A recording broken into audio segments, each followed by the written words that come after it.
सुजलॉन पे राजेश सर क्या व्यू है आपका? राजेश सर आप चार्ट रेडी रखना, मैं सुजलॉन पे चार्ट भी टटोलना चाहूंगा लॉन्ग टर्म के लिहाज से आपसे। Rajesh sir. Good morning Ashish ji, good morning रजत।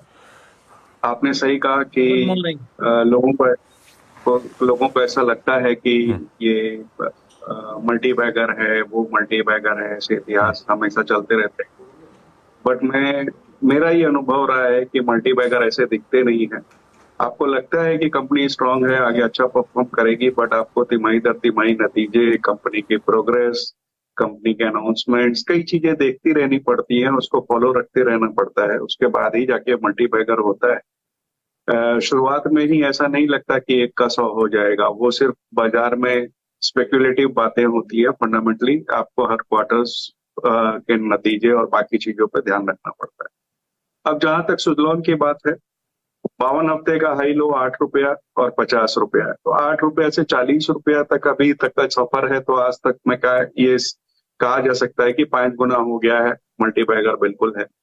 अब फंडामेंट्स पर आए तो 20 गीगावाट की इनकी कैपेसिटी है ग्लोबली, मार्जिन में सुधार हुआ है, तो कंपनी प्रॉफिट में आने लगी है। मई 23 में जो डेट इनका 1938 करोड़ के आसपास खड़ा था, वहां इन्होंने क्यूआईपी करी 2000 करोड़ की। तो शायद इस बार की बैलेंस शीट में डेट और भी कम या नहीं नेग्लिजिबल होता हुआ नजर आएगा।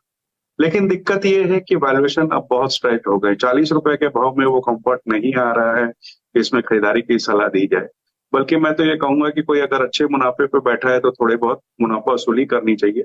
क्यों कि एक तो अगर कोई भी गवर्नमेंट पॉलिसीज एडवर्स आती है, जो कि इस वक्त ऐसा लगता नहीं है क्योंकि गवर्नमेंट का फोकस रिन्यूएबल एनर्जी पे है, लेकिन कुछ भी ऐसा आता है तो दिक्कत हो सकती है। दूसरी, इवेंट टर्बाइन जनरेटर की अपटेक जो है वो कम हो जाए, या तीसरे सबसे बड़ी बात है कि इस धंधे में कंपटीशन बहुत हाई है।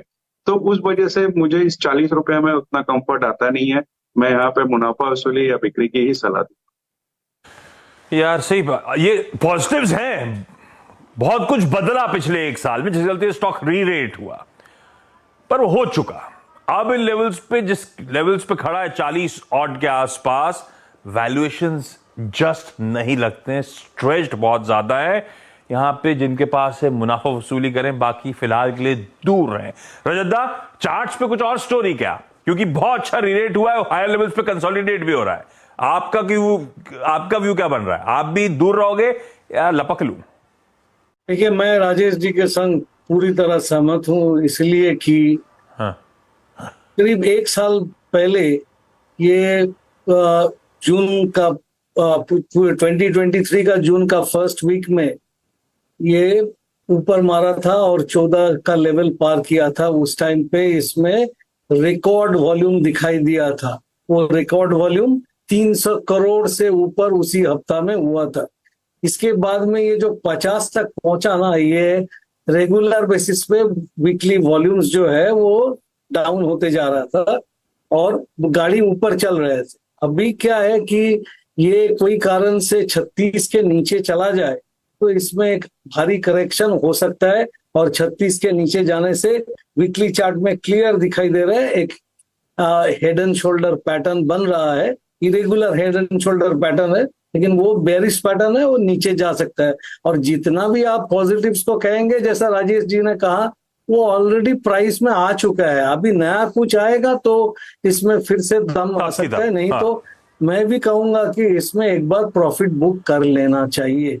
यही बात है, कोई इतना स्टॉप लॉस ये सब दिखना नहीं है। कुछ आप दोनों बुक कर लो, बेहतर। बिल्कुल ठीक है, दोनों का व्यू सेम है, चाहे फंडामेंटल्स टटोल लो चाहे टेक्निकल्स पे परख लो।